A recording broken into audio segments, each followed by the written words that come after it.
Not every man who disappoints you is doing so maliciously. कभी कभी वो selfishness या इमेच्योरिटी के कारण ऐसा करते हैं, लेकिन इम्पैक्ट जो है सेम होता है। अगर आपने कभी सोचा है कि क्या वो सच में आप में इंटरेस्टेड हैं या सिर्फ कन्वीनियंस के लिए आपको रखा हुआ है, तो आप सही जगह पर हैं। Hello beautiful ladies, welcome back to channel Sejal here. आज हम डिस्कस करेंगे कुछ कॉमन साइंस जो बताते हैं कि एक मैन आपको यूज़ कर रहा है। ये नॉलेज आपको एम्पावर करेगी ताकि आप अपने टाइम, एनर्जी और हार्ट को प्रोटेक्ट कर सकें। सो बिना टाइम वेस्ट किए चलिए शुरू करते हैं और साइंस को और पैटर्न्स को ब्रेक डाउन करते हैं।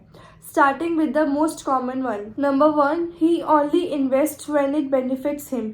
क्या आपने नोटिस किया है कि उसका एफर्ट तभी दिखाई देता है जब उसे आपसे कुछ चाहिए होता है। शायद वो एक्स्ट्रा चार्मिंग होता है जब उसे इमोशनल सपोर्ट, इंटीमेसी या कोई फेवर चाहिए होता है, लेकिन जब आपको उसकी ज़रूरत होती है तो वो कहीं नज़र नहीं आता।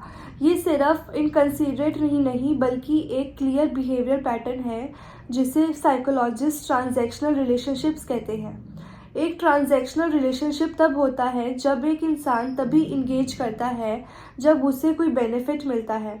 ऐसे मैन जो ये बिहेवियर एग्जिबिट करते हैं, उनका इन्वेस्टमेंट आप में लव या कनेक्शन के लिए नहीं होता बल्कि पे ऑफ के लिए होता है। सोचने वाली बात यह है कि क्या वो आपसे डिजायर्ड थिंग्स मिलने के बाद डिसअपियर हो जाते हैं। Now comes to number 2, he keeps you guessing about your status. क्या आपने कभी ऐसा फील किया है कि एक दिन वो आपका हाथ पकड़कर फ्यूचर के बारे में बातें कर रहा होता है और अगले ही दिन कमिटमेंट या रिलेशनशिप स्टेटस के सवालों से बचने लगता है। ये इमोशनल एम्बिग्यूटी का एक हॉलमार्क है और ये सिर्फ फ्रस्ट्रेटिंग ही नहीं बल्कि मैनिपुलेटिव भी है। अटैचमेंट थ्योरी के अकॉर्डिंग, स्टडीज़ के मुताबिक जो लोग कमिटमेंट से बचने की कोशिश करते हैं वो अक्सर क्लोजनेस और डिस्टेंस के साइकिल क्रिएट करते हैं ताकि वो कंट्रोल मेंटेन कर सकें। इससे आप हमेशा हुक्ड रहते हैं, वंडरिंग वेयर यू स्टैंड और क्लैरिटी की होप करते हैं जो कभी भी आपको लोगों को नहीं मिलती। अब ऐसी सिचुएशंस में आप क्या कर सकते हैं? एम्बिग्यूटी को एक्सेप्ट करना बंद करें। एक मैन जो आपको वैल्यू करता है वो अपने इंटेंशंस क्लियरली कम्युनिकेट करेगा। डायरेक्ट क्वेश्चंस पूछे और उसके एक्शंस को उसके वर्ड्स से ज़्यादा importance they. May be it's not an answer, ये एक डिले टैक्टिक है। Remember, consistency is the cornerstone of genuine love. अगर वो आपको अंधेरे में रखता है तो वो आपका कंफ्यूजन का फायदा उठा रहा है। Now comes to number 3, he doesn't prioritise you in his life. आप हमेशा उसके शेड्यूल को अकोमोडेट करने की कोशिश करती हैं, अपना सब कुछ छोड़कर उसकी दुनिया में फिट होने की कोशिश करती हैं, लेकिन जब बात आती है वो आपके फ्रेंड से मिले, आपकी अचीवमेंट सेलिब्रेट करे या बस क्वालिटी टाइम स्पेंड करे तो उसके पास हमेशा कोई ना कोई एक्सक्यूज़ होता है। ये सिर्फ इनकन्वीनियंट ही नहीं बल्कि अनहेल्दी रिलेशनशिप का साइन है। हेल्दी रिलेशनशिप्स में प्रायोरिटाइजेशन सिर्फ टाइम स्पेंड करने से नहीं होता बल्कि एफर्ट से होता है। ये दिखाने से होता है कि आपकी खुशी, आपकी नीड्स और आपकी प्रेजेंस उसकी लाइफ में इम्पॉर्टेंट है। लेकिन जो मैन आपको यूज़ कर रहा होता है वो कंसिस्टेंटली टर्न अवे करता है। अब आप कैसे स्पॉट कर सकते हैं ऐसे लोगों को? क्या वो कंसिस्टेंटली अपना वर्क, फ्रेंड्स या हॉबीज़ आपसे प्रायोरिटाइज करता है? क्या उसके एक्सक्यूजेज अनसर्टेन या रिपीटेटिव होते हैं? अगर वो जनरली इन्वेस्टेड है तो वो अपनी प्रायोरिटीज़ को बैलेंस करने का स्टेप्स लेगा। अगर नहीं तो सोचने वाली बात है कि आप क्यों स्पेस होल्ड कर रही हैं किसी के लिए जो आपके लिए स्पेस होल्ड नहीं कर रहा। Now comes to number 4, he avoids emotional और financial responsibility.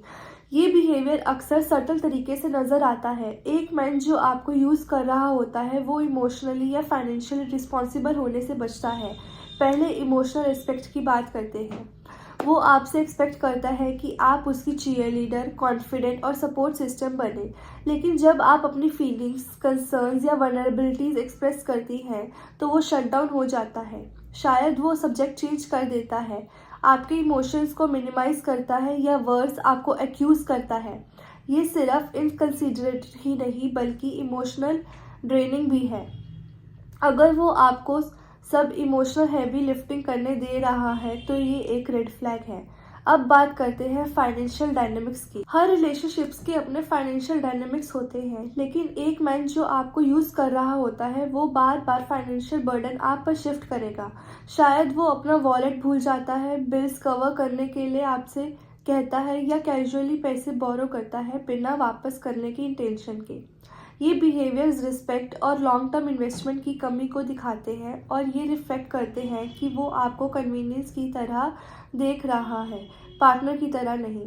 Healthy relationship mutual emotional support पर थ्राइव करती है, ना कि वन साइडेड डिपेंडेंसी पर। फाइनेंशियल बाउंड्रीज सेट करें। एक मैन जो आपको वैल्यू करता है वो इन बाउंड्रीज को रिस्पेक्ट करेगा और स्टेप अप करेगा। याद रखें, ये इस बारे में नहीं है कि वो कितना ज़्यादा कम पैसे कमाता है, बल्कि इस बारे में है कि वो फेयरली कंट्रीब्यूट कर रहा है और आपके शेयर्ड एफर्ट्स का रिस्पेक्ट कर रहा है। जो भी केस हो, उसकी इमोशनल अनअवेलेबिलिटी आपको अनसीन और अनहियर्ड फील कराती है। क्या वो आपकी फीलिंग्स को डिसमिस या इनवैलिडेट करता है ये बोल के, like you are overreacting या why are you so sensitive के साथ? क्या वो आपके हैप्पी मोमेंट्स पे प्रेजेंट होता है लेकिन स्ट्रगल्स के वक्त एब्सेंट होता है? अगर आप हाँ कह रही हैं इन सभी क्वेश्चंस का जवाब, तो ये क्लियर साइन है कि वो आपकी इमोशनल नीड्स को नेग्लेक्ट कर रहा है। तो ये क्लियर साइन है कि वो इमोशनली इन्वेस्टेड नहीं है। Now comes to last, number 5, he ignores your emotional needs. जब भी आप किसी रिलेशनशिप में होती हैं, आपकी इमोशनल वेलबींग कभी भी एक वन वे स्ट्रीट जैसी फील नहीं करनी चाहिए। एक मैन जो आपको यूज़ कर रहा होता है वो अक्सर आपकी इमोशनल नीड्स को ओवरलुक या आउटराइट इग्नोर करेगा।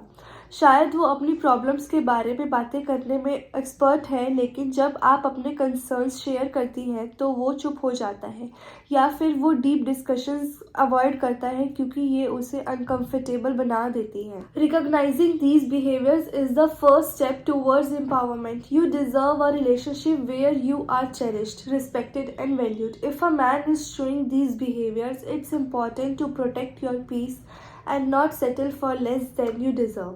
Trust your intuition, pay attention to patterns and prioritize your own well-being. अगर आपको ये वीडियो हेल्पफुल लगी हो तो वीडियो को लाइक, शेयर और सब्सक्राइब ज़रूर करें। अब मिलते हैं नेक्स्ट वीडियो में, तब तक के लिए goodbye and take care.